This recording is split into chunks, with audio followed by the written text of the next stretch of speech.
Hi there, my name is Oliver. Tonight I will be reading chapters 3 and 4 of The Sleeping Dragon, the first book of the trilogy named Guardians of the Flame, The Warriors. In the last two chapters, we were introduced to the members of a group playing Dungeons & Dragons at their college. Dr. Dayton, the game master, Carl Cullinane, a professional dilettante who plays the warrior Barak, James Michael Finnegan, a wheelchair-bound student who plays the dwarf Ahira, Doria Perlstein, who plays the cleric Doria of the Healing Hand, Walter Slovatsky, who plays the thief Hakim, Jason Parker, who plays the thief Einar Lightfingers, Luigi Ricchetti, who plays the wizard Aristobulus, and Andrea Andropoulos, who plays the wizard Latana. During what seemed like simply the beginning of a new campaign, the players found themselves inexplicably transported into the world of the game. Now we will see what happens next. Part 2. Lundale. Chapter 3. It Isn't a Game Anymore. I do not know whether I was then a man dreaming I was a butterfly, or whether I am now a butterfly dreaming I am a man. Chuang Tzu. Jason, wake up. James Michael's voice rasped. Jason Parker shrugged the hand from his shoulders, reaching for the covers, trying to pull them over his head. But the covers weren't there. Want me to try? The voice was Carl Cullinane's, but changed, a deep, rich baritone. No, we'll do it. You go back to your little friend, Doria said. Maybe she's over her crying jag by now. Jason pried an eye open, squinting painfully in the bright sunlight. Doria knelt on the grass next to him. But it wasn't Doria, not exactly. She was older, gaunt, the rounded features of her face having changed into the well-defined ones of a 30-ish woman. And her eyes were strange. Nobody had yellow irises. But Doria did. And that seemed right. Familiar. What the hell? Jason jerked upright, now totally awake. Maybe. He was sitting on damp morning grass, wearing a musky-smelling leather jerkin and dew-damp gray woolen leggings. An ivory-hilted short sword in its scabbard at the right side of his waist, a sheathed dagger strapped to his chest beneath his jerkin. He reached his right hand up to his face to slap himself awake. This had all the makings of a bad, bad dream. He missed. Air brushed his cheek. Missed? He looked down at his arm.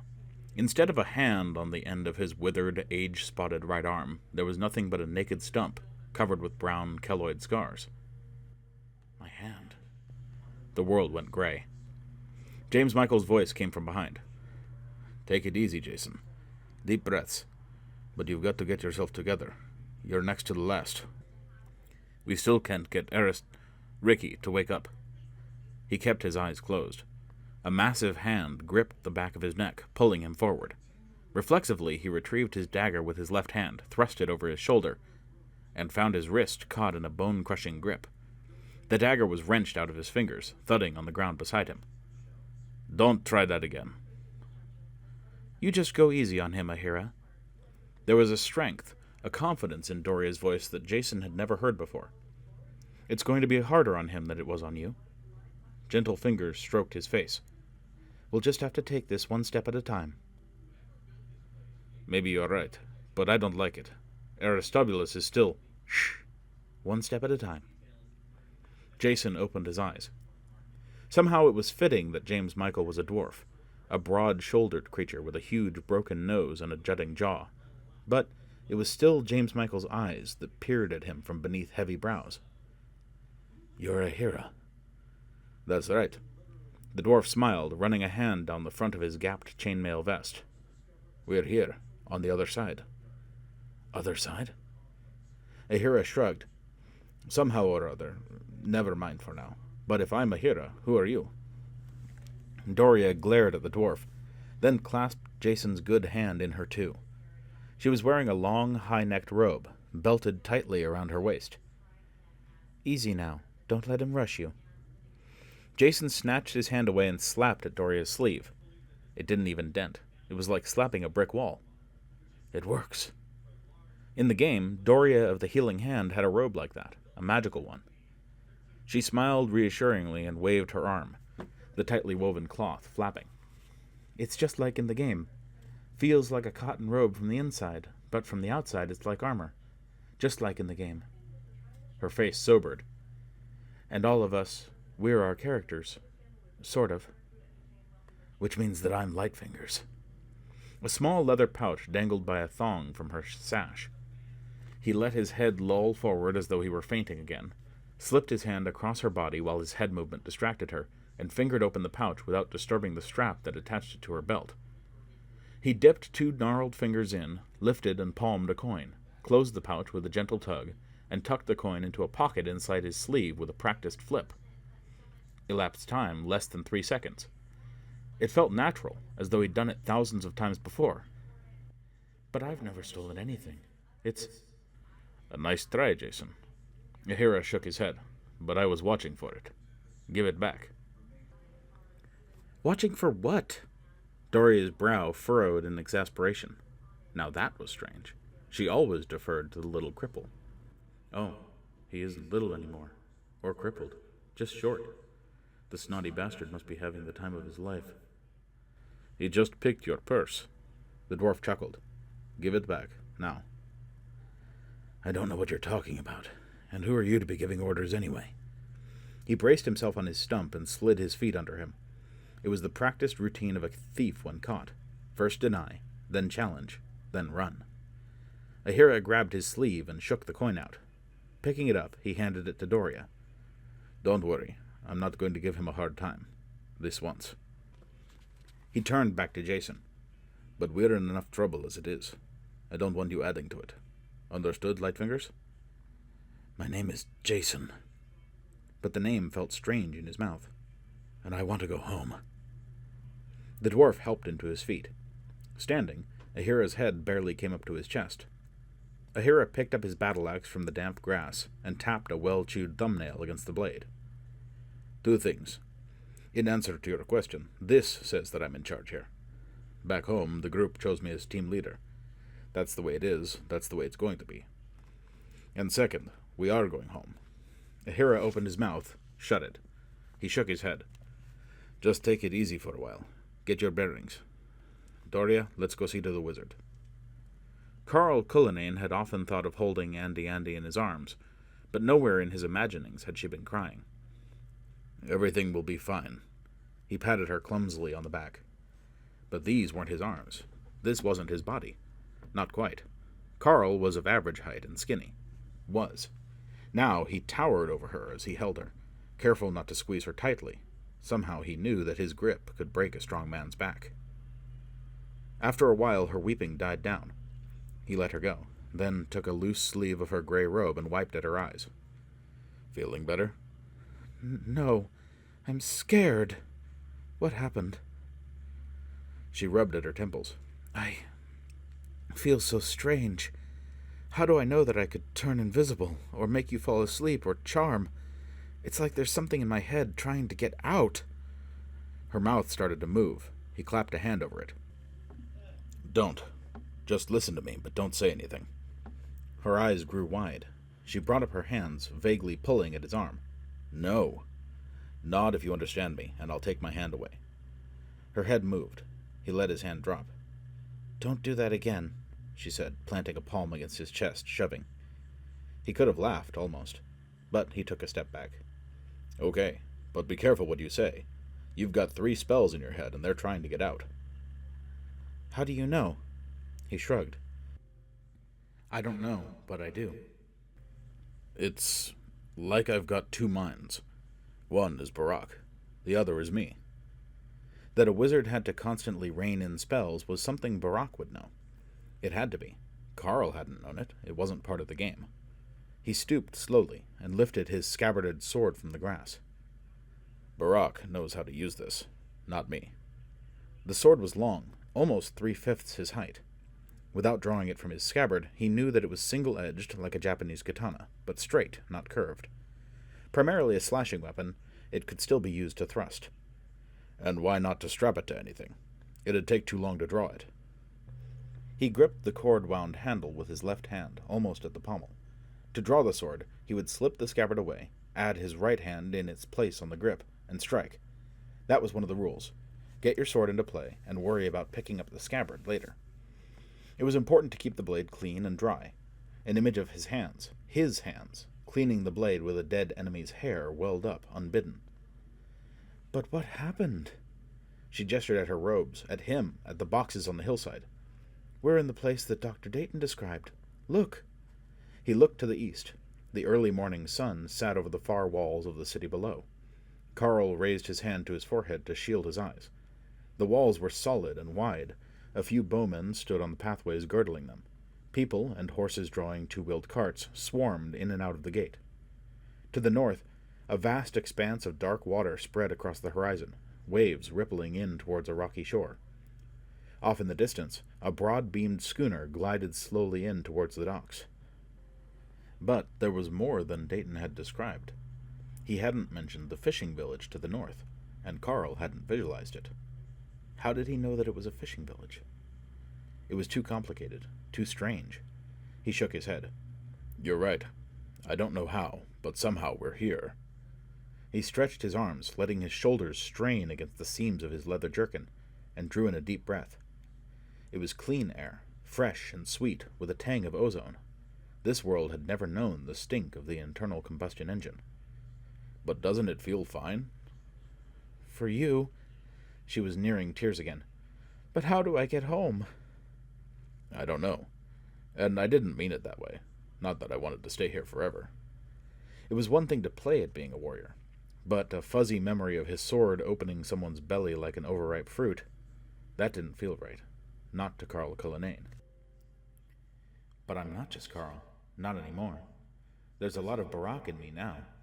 Then again, maybe that's not all bad. He and Andy used to be close to the same height, although when she wore heels, she'd look down at him. Now he towered over her by a foot or more. When he stood close to her, she had to crane her neck to look up at him.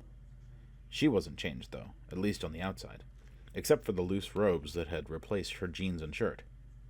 And the fear in her eyes. That was new. Carl, how are we going to... I don't know. He shook his head, but somehow... Is this a private conversation, or can anyone join? Walter Slavatsky's voice boomed from behind him. Carl spun around. He hadn't heard the big man. No, not big anymore. I'm half a head taller than he is. Don't do that. Don't do what? Slavatsky smiled innocently. Except for Andy, he was the least changed of the group, at least physically. His skin had darkened a shade or two. His black hair was slightly straighter and a bit longer, and there were hints of epicanthic folds around his eyes, but that was all. Even his all-is-right-with-the-world smile was intact. Don't sneak up on me. I don't like it. Slavatsky shrugged, muscles playing under the bare skin of his chest. He was dressed as Hakim would be, shirtless, a blousy pair of pants belted tightly to his waist, the cuffs tucked into the lacing of his sandals. From the left side of his waist, a wickedly curved scimitar hung in a leather scabbard. From the right, a tangle of knives and straps. Slavatsky rubbed at his temples. I guess I should apologize, or something. It's just that moving silently seems to come naturally to me. It's sort of like a new toy, Carl. Or should I call you Barak? Carl. He forced a smile. Barak would give you a cloud on the head as a reminder. Good point. You had better call me Walter. Hakim would slip a knife between your ribs for... He stopped, puzzled, raising a palm. Sorry, that wasn't me. I understand. Carl unclenched his hand from the hilt of his sword. But the question is... What the hell are we going to do? There was a new strength in Andy's voice. Just a little. Carl gave her a smile. Right. She was adjusting. A few minutes before, she would have put the emphasis on do instead of hell. In theory, it's simple, Slavatsky said. Nonsense, she waved a hand at their surroundings. Simple? Everything's simple, actually. He held up a well-manicured finger. First, you figure out what you want. Carl didn't like the way Slavatsky's eyes roamed up and down her as he said that, but he let it pass. Second, you figure out what you have to do to get it. Another finger. And 3, He added a third, tapping all 3 fingers against his other hand. You do it. That's the way life works. He jerked a thumb toward the city below. Somehow or other, we're in the world that Doc described, no? Yes, but nothing, Carl. That has to be our operating assumption, until and unless we find out differently, which is unlikely. I mean, I've got skills I never had. Doria's got cleric spells trying to bust their way out of her head. You're a full foot taller than you should be. James is... I get the point. But what does that do for us? Simple, again. The name of the campaign Doc designed is, if you'll remember, The Quest for the Gate Between Worlds. How we got here, I don't know. But if we want to get back, then obviously we've got to find this gate thing. He pointed at the 6 wooden boxes just over 50 yards away. One of the boxes stood open and empty. The other 5, smooth, dark, and seamless, closed. I'm willing to bet that there's something inside that'll give us a clue. Or more than a clue. Hushed voices whispered behind the cluster of boxes. They haven't woken Richetti yet? They're trying. Jimmy, make that Ahira, he likes it better. Ahira thinks that we should have a fully conscious wizard on hand before we try to open any of the rest. And no offense, Lotana. Andrea then. No offense. But the way you fell apart, I wouldn't want to count on you to sniff out any spells on them. You think you could spot a glyph of shrouding? I don't know what you're talking about. Wait. Her hands flew to her temples, her fingers digging into her scalp. It's strange. I know things that I don't know, if you understand what I mean. Carl laid a gentle hand on her arm. We all do. She grabbed his hand, squeezing it with white-knuckled fingers. A glyph is like a magical charm, usually placed on a doorway or entrance.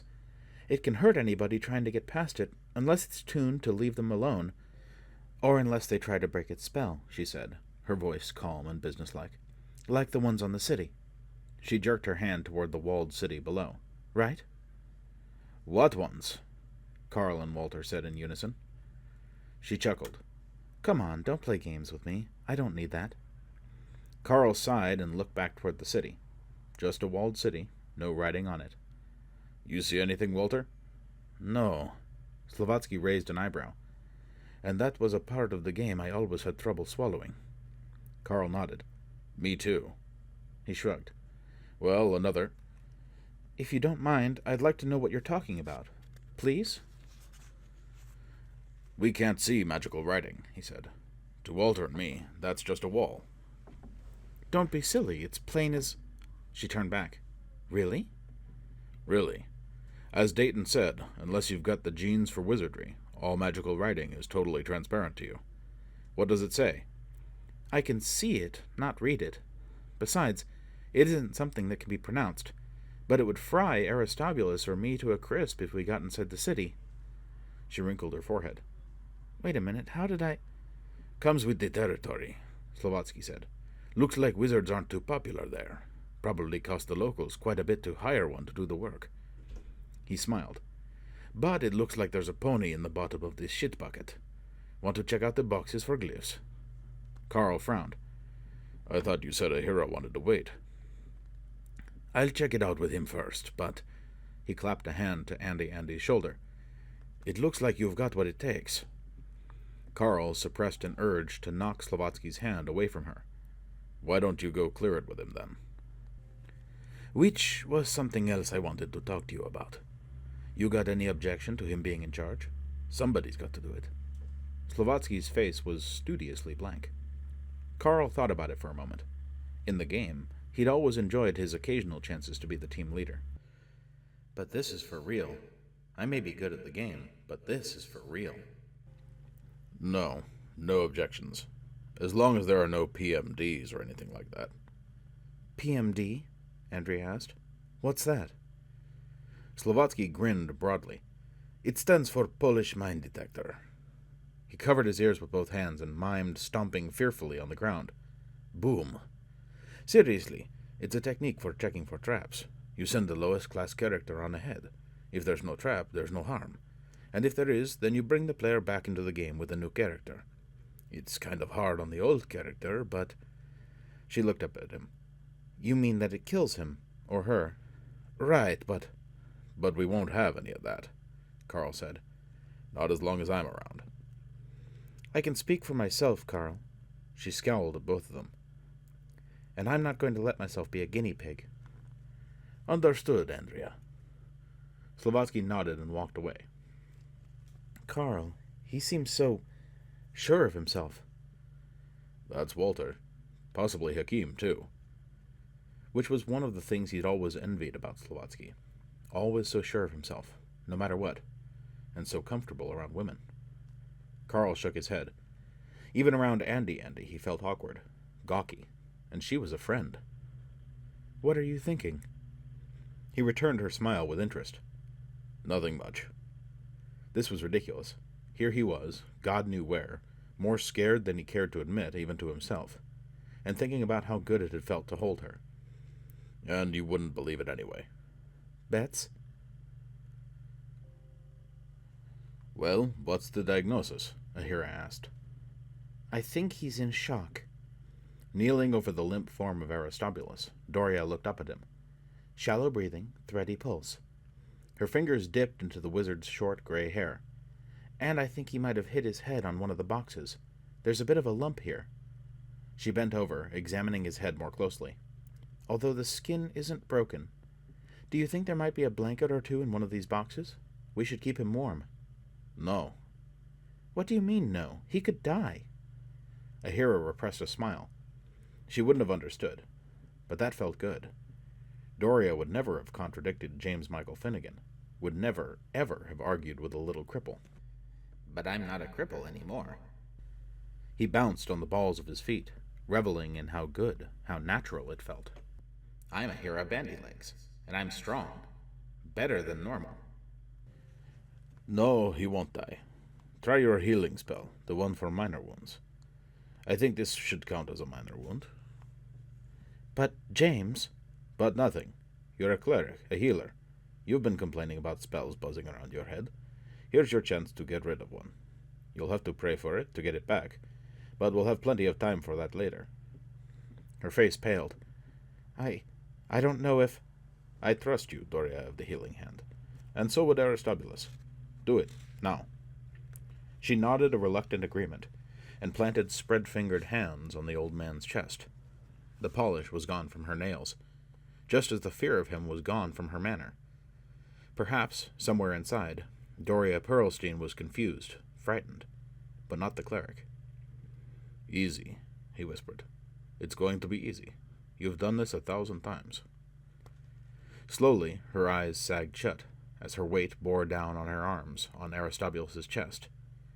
The old man looked to be in bad shape. His skin was ashen, his breathing barely perceptible. Strange, liquid syllables issued from her barely parted lips, starting slowly, then becoming a torrent. Ahira could hear the words distinctly, tried to memorize them. But he couldn't. Not a phrase, not a word, not a syllable. They vanished from his mind like a snowflake melting on a palm. The volley of sound flowed into Aristobulus, his breathing becoming deeper, a tinge of pink replacing the fish-belly pallor of his face. The fingers of an outflung arm twitched, then curled as his eyes snapped open. Aristobulus sucked in air with a desperate gasp, and a stream of sound issued from his mouth, obscenely guttural and harsh. And like a striking snake, a bolt of lightning crackled from the tips of his fingers, shattering the nearest of the boxes into 1,000 charred, smoking pieces. "You idiot!" Ahira reached out, grabbed the wizard's throat, setting broad thumbs against his windpipe. "Stop it! Stop it!" Doria's fists beat a rapid tattoo on his back. Reluctantly, Ahira released Aristobulus, bouncing the old man's head against the grass. The wizard's eyes were wide. "You told me. Have the spell ready. You told me, Ahira." He rubbed at his head. "Ahira? Or are you James?" He bit his lip. Ahira spat in disgust and stood. "Take care of him, Doria. Just get him out of my sight." He raised his voice. "Barak, Hakim, Lightfingers, Latana, get over here. Let's see if there's anything we can salvage out of this mess." "I don't understand." The wizard whined. He began to cry, to weep like a frightened child. After more than half an hour on their hands and knees, sorting through charred pieces of bone and horn, smashed vessels of glass and clay, Ahira called a halt. Anybody find anything salvageable? Barak shook his head, rubbing a sooty finger against a smudge on his nose, which only made it worse. No, whatever was in here is gone. He lifted a jagged scrap of horn and scraped a clean spot with a thumbnail. What do you think this was? Hakim shrugged. A Joshua's horn? Lightfingers swore softly under his breath. And unless I miss my guess, these scraps of leather and parchment were spellbooks. Were. Unless there are duplicates in one of the others, we can kiss Andrea and Ares, relearning their spells goodbye. He pitched a shard at the wizard. You stupid little shit. This couldn't go on. Ahira agreed with Lightfingers, emphatically. But what was done was done. The problem was what to do now. He wasn't sure that he knew. Never mind. The leader has to seem to know what he's doing. At least. Shut up, Lightfingers. We go on from here. Lodana? Andrea, she said with a friendly nod. Good. At least somebody was on his side. Yes, Ahira? Do you think that you can check out the rest of the boxes for magic? Without touching them, I mean. Hakim held up a hand. I'd better check for mechanical traps. Fine. You two do that. And if it seems safe, have Barak open them. Barak nodded slowly. You don't think there's any trap? No, I don't. But if there is, you're probably the most expendable. Without the spellbooks, we can't afford to risk either of the wizards. And we've only got one cleric and one two-handed thief. I'm certain of it. I think that what's in the boxes is our supplies, or what's left of them. But be careful anyway. He beckoned to Lightfingers. Come here for a moment. What do you want? The thief asked, walking over, stopping a few feet away. Just about half a foot farther away than I could swing my axe. Which was good. At least it showed caution, if not respect. We're going to need someone to scout around. Check out the city down there. The wizards are out, what with the glyphs Andrea sees on the walls. And I don't think Barak or I tend to be subtle enough. You think you're up to it? Jason? He added deliberately. Not a whole lot was clear to Ahira, not yet. But one thing he was certain of was that he wanted to encourage the other's Jason part, not the Lightfingers persona. Lightfingers stood silently for a moment, rubbing his stump against the point of his jaw.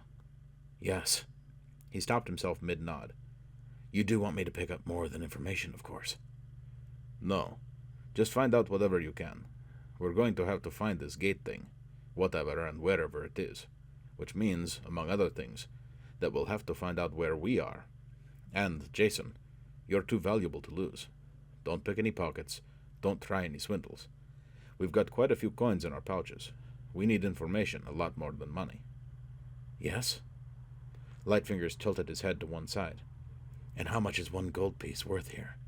It could buy half a town if gold is scarce. But if not... Then maybe we couldn't buy half a sandwich, if they have sandwiches here. Good point. It is, isn't it? Lightfinger's hand came to rest on the hilt of his short sword, perhaps accidentally. But perhaps not. Ahira pretended not to notice. You know, maybe I made a mistake. Declaring myself in charge, that is. You've always been a bit sharper than me. Maybe... Don't be silly. You think Slavatsky or Cullinane and his little friend would follow me? A one-armed thief? The dwarf took a slow step forward and laid a hand on Lightfinger's arm. Perhaps no. But if I am going to be in charge, I'll need your full support. Or I won't be able to do it. If you want... Lightfingers cut him off with a full-throated laugh. James Michael, you little bastard. You're damn good at manipulating people, aren't you? His smile was almost friendly. Ahira shrugged. You have to learn a few things when you spend your whole life in a wheelchair. Lots of things you can't do for yourself. You have to get other people to do them for you. In your case, he said, smiling, all the technique in the world isn't going to do any good, is it? Maybe. Maybe not. For the time being, I'll follow your lead. He jerked a thumb at the city below. You want me to leave now? Ahira hadn't thought about it. In the game, daytime was safer than night. But a thief was at his best in the dark. How far away would you say that the city is? 5 miles, or close to it. You want another opinion? No, I'm sure you're right. That sounded phony, even in his own ears. But the point, that he was going to trust Lightfingers, had gotten across. Lightfingers was smiling. What do you think the chances are that they lock up the city at sundown? If they don't, I'd be surprised. Why build a wall around a city if you don't lock up? Right. So time it so you get there just about an hour before sundown. Plan to spend the night inside.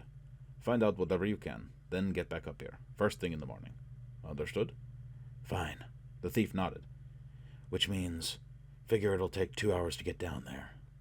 That I ought to leave, say, about 3 hours after noon. Sounds good?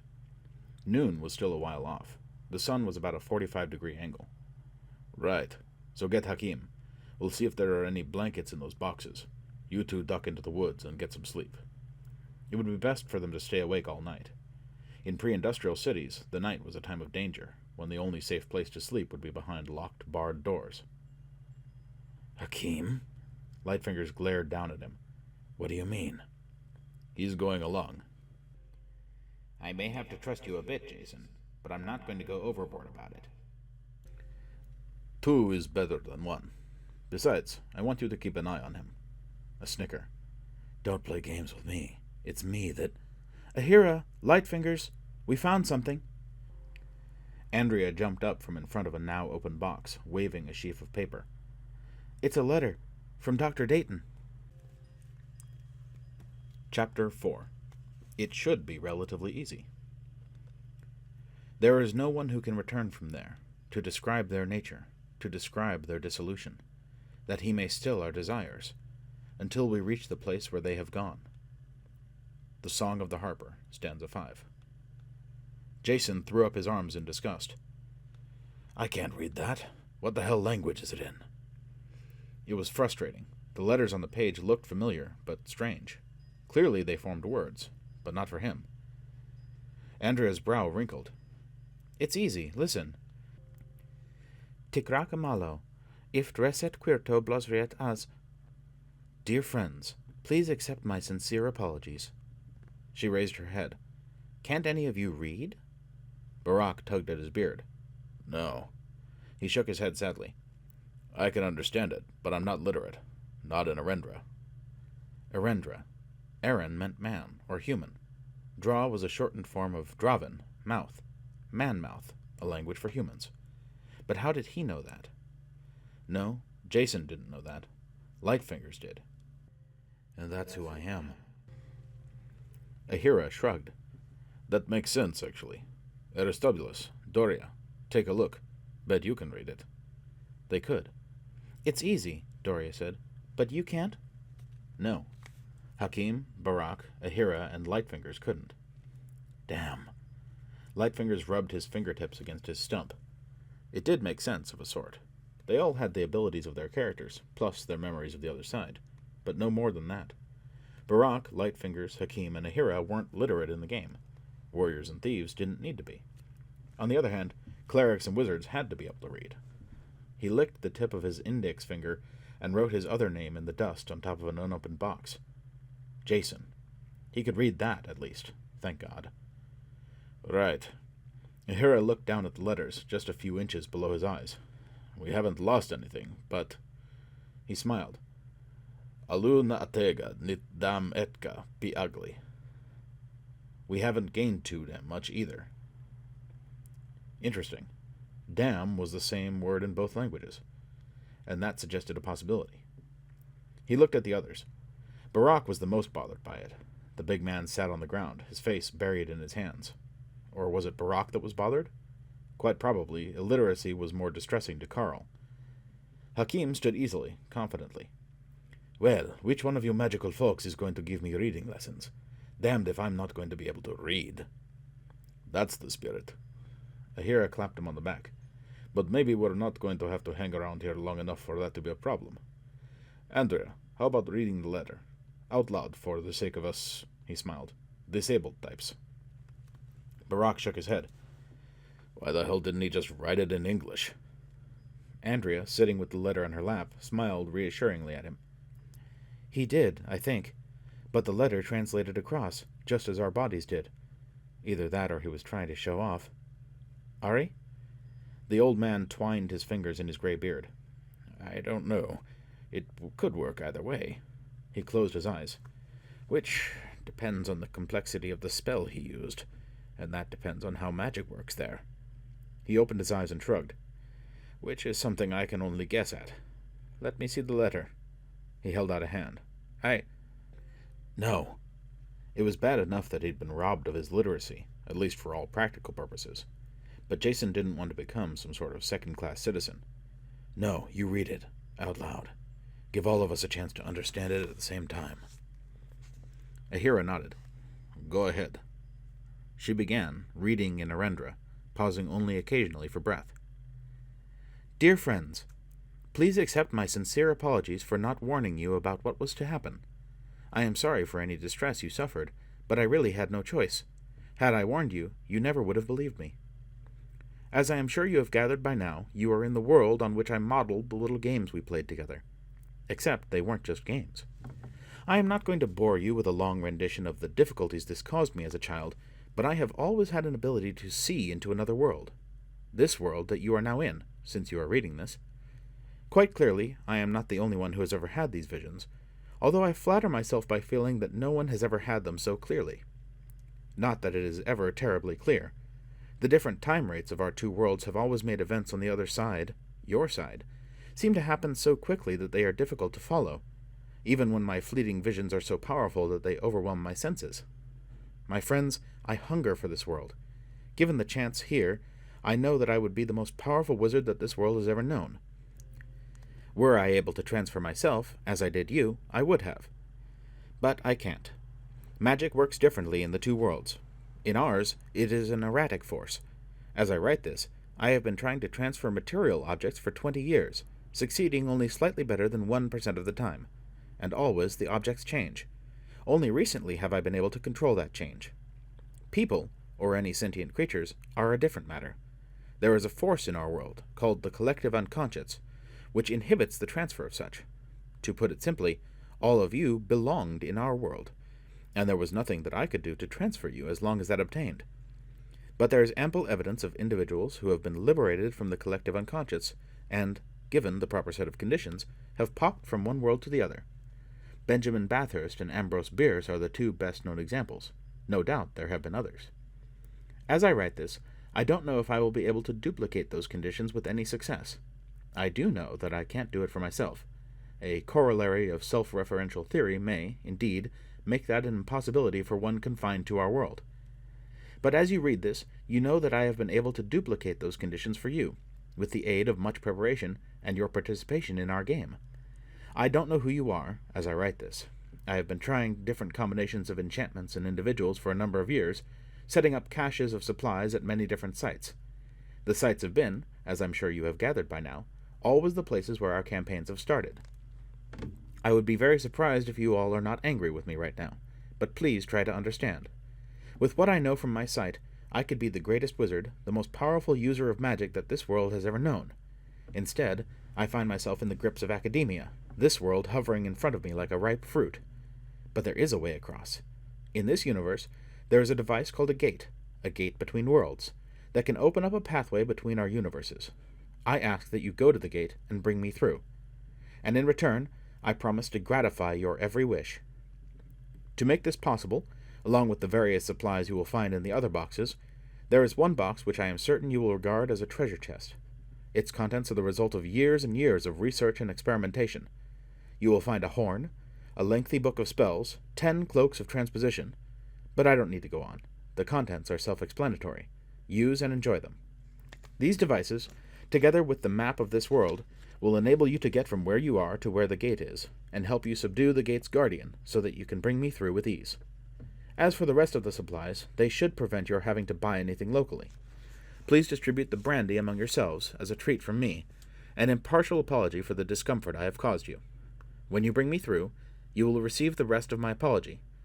Those among you foolish enough to wish to return to our dull, drab world will be given a ton of gold. And for those of you who wish to remain with me, I promise to gratify your every wish, and I mean that literally. Andrea lifted her head and looked directly at Barak. And it ends with most sincere best wishes. Barak rose to his full height, slipping his scabbard from his sword, and dropped the scabbard to the grass. Can you hear me, you bastard? This is what you get when I get my hands on you. He spun on Aristobulus. Get a sword. What? The old man cowered. Get a sword so I can kill you fairly. That box. He waved his sword at the shards littering the hillside. The one with the treasures. You broke it, you... Enough, Borak. Ahira moved in front of him, his battle axe held easily in his massive hands. We're in enough trouble as it is. I'm not going to have you or anyone else killed. Is that understood? Borak snickered. The dwarf was threatening him? Ahira might be a lot stronger, but his sword had the reach. Me killed? Don't be more stupid than... Carl! Andy moved between the two. Stop it! Carl? Who is... Oh. He took a deep breath. He was Carl Cullinane, and Carl Cullinane did not carve up a helpless old man like a side of beef. He stooped slowly and picked up his discarded scabbard, slipping the sword easily home. Aristobulus got to his feet. I understand your anger. I was most disoriented upon awakening. He turned to the others. And I do apologize to the entire company. He sucked in air through his teeth. But it is worse for Andrea and myself. The box I inadvertently destroyed contained the spellbook. Unless we can find duplicates, I am limited to the spells in my head. Just those. And when they are gone, no more. The wizard took a step back and raised his hands. It would be a shame to waste one. Fire, say, in defending myself. Borak smiled and took a step forward. Try it. I bet I get my hands around your throat The prick of a knife blade at the back of his neck stopped him. Easy, Carl. Walter was calm as always. No fights. You heard Ahira. If he moved forward quickly enough, while kicking back hard enough, he could... No. Borak thought, not a good risk. Then how about... Ahira held up a palm. I'll deal with Aristobulus. He turned to the wizard. Put your arms down. I... Put them down! The dwarf planted himself in front of the old man, dropped his axe to the ground, and folded his arms over his massive chest. We had better settle this now.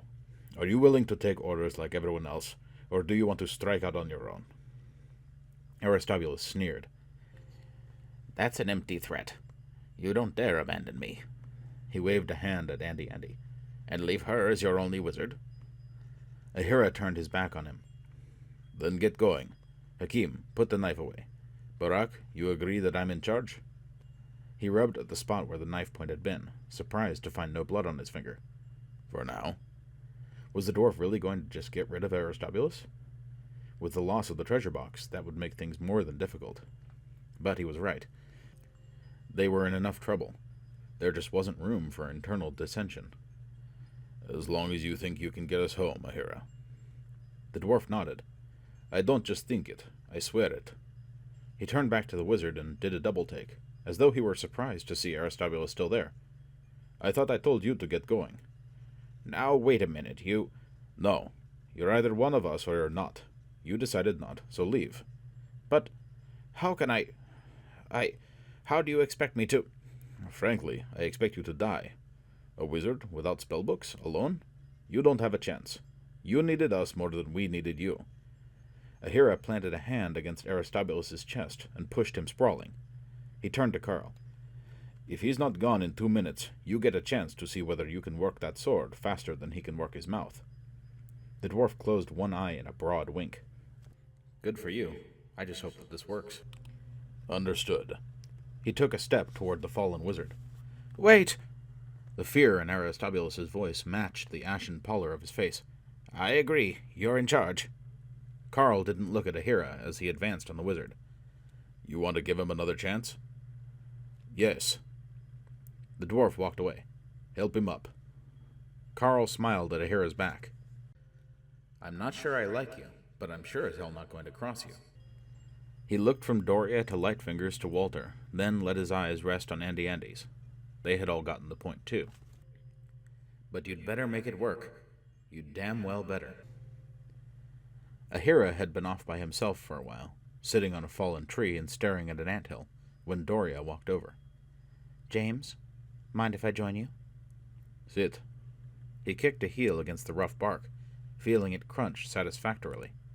He quelled a muted resentment at her presence. It had been good to be by himself, not to have to juggle 6, 12 personalities. No, 14, including both of his own. She smoothed her robes around her legs and seated herself gracefully on the grass in front of him, peering at him out of unblinking, yellow-irised eyes. He looked away. A strange reversal this was. Usually she was the one who avoided his eyes. "What is it?" "We have a problem." "Really?" He arched a brow. "Just one? That would be nice. Very nice. Which one are you referring to? Right now I'm busy chewing my nails over Hakim and Lightfingers. I can think of half a score of things that could go wrong down there, and not much we could do about any of them. How long have they been gone, anyway?" "A couple of hours. But I mean that we have a new problem." She rubbed at her eyes. "I can't get my spell back." "What?" A cleric wasn't like a wizard, dependent on rememorizing spells from books. For a cleric, getting a used spell back was just a matter of praying for it. At least, it was supposed to be. "I tried. Honest, I tried. But it just didn't work." He didn't bother to keep the anger, the frustration out of his voice. "You tried what?" "Praying. To the healing hand. But nothing happened." She scratched at the back of her hand, leaving long red wheels. "I can feel the other spells in my head, all of them. But I can't get the one I used back." A stray blonde strand came to rest over one eye. She pushed it away. "Maybe." Maybe what? This was frightening. The one thing he had been able to count on was their magic working. "Maybe if I believed." He grabbed her shoulders and shook her. "You mean to tell me that with all that's happened to us, you don't believe in magic?" "Stop it! Stop it!" He let her shrug his hands away. "It's not that. It's just that the notion of a god of the healing hand, a benign deity, doing good, healing people, it just seems so absurd." She fastened slim fingers in her hair. "After all that's happened to us, after all that's happened to me, I just can't accept that. Not really." "You're not just talking about here." This was a side of Doria he had never really seen. But beyond the friendly facade, the polished nails and the slightly awkward manner, he had, sometimes, sensed a deep sadness. "No, not just here." She worked her mouth, but no words came. Doria buried her face in her hands. "You don't have to talk about it if you don't want to," he said, then cursed himself for putting it that way. Confession was a powerful cleanser of the psyche. He should have asked her to talk about it, made her talk about it. "But tell me anyway." That sounded lame. Damn. "I can't." He reached out, gently pulling her hands from her face. "Don't worry about it." Ahira forced a smile. "I'm sure that everything will work out. And if you want to talk about it later, I'll be here. Wherever here is." He stood and helped her to her feet. "I saw some cans in one of the boxes. How about you read them for me? If one of them's salmon, we'll split it." Her smile was almost natural. "But did you see a can opener?" He hefted his axe. "Yep." And that's the end of Chapter 4. The players are busy finding their way in this new and, clearly, dangerous world. They've found out who sent them here, Dr. Dayton, and why, his own desire for magical power. They know what they have to do, at least in theory. Now all that remains, as Slavatsky says, is to do it. Let's hope it's as easy as that makes it out to be. Thank you all for listening. You may have noticed some sections of this recording using reverberation. I'm trying to use more effects in my recordings, in this case to indicate sections of the text that are intended to be the internal thoughts of the characters. In these sections, I try and use the voices they had in their original Earthworld selves, to represent the difference between their new personas and their original ones. Hopefully this came across. I will be trying to add more and more effects as time goes on, particularly to denote important sounds. If you like this sort of style and would like more of it, or if you would prefer I kept to just narration, let me know in the comments. Thank you, and good night.